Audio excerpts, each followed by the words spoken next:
Hello મિત્ર, તમારે શું પૂછવું છે? આપણે યુટ્યુબ માં મુકતા હોય પર્સનલ ડિટેલ નહીં બોલતા, અને બોલો તો કશું નડે એમ નથી, કારણ કે બહુ અગત્યનો જવાબ છે, એટલે બીજા બધાની જાણકારી માટે આપણે યુટ્યુબ માં મૂકીએ. બોલો, શું પૂછવું છે? હવે મારો સવાલ એ હતો સર કે મારા બાપુજી નામે અત્યારે જમીન છે, બરાબર?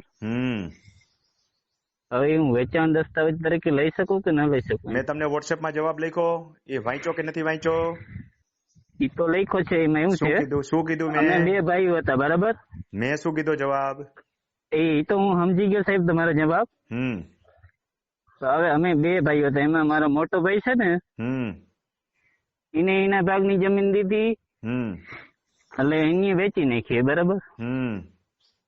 હવે આ ભાગ મારો છે ને, એમાં એ વારસાઈની ના પાડે.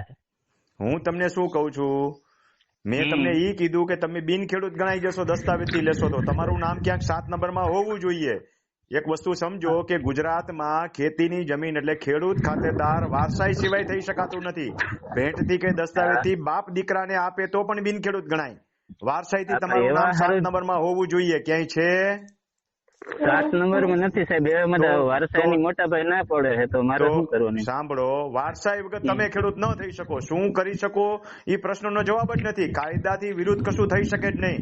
કાયદામાં ચોખ્ખી જોગવાઈ છે કે વારસાગત ખેડૂત સિવાય ખેડૂત થઈ શકાય નહીં. બાપ દીકરાને આપે વેચાણ દસ્તાવેજથી તો પણ ખેડૂત ખાતેદારી ન મળે, વારસાઈથી જ મળે.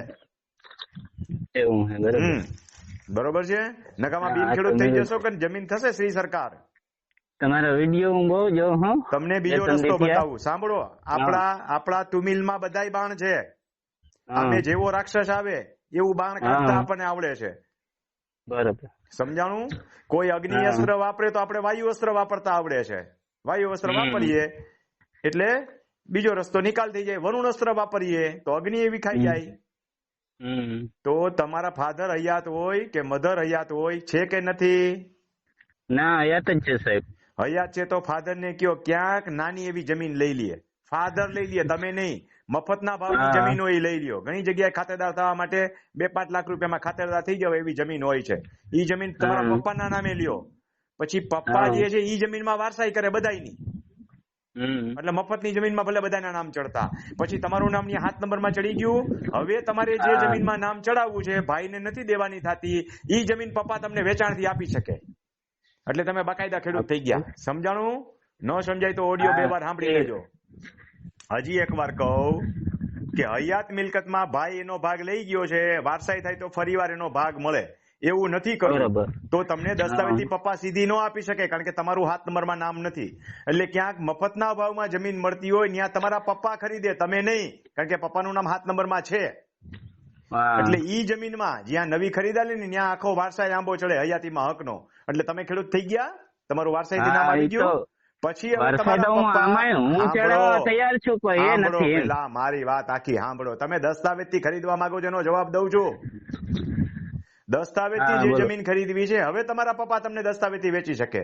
હવે બીજા નંબરમાં તમારો ભાઈ એમ કહે કે મારે વારસાઈ આંબો નથી બનાવતો, એનું ન હાલે, એના બાપનું હાલે.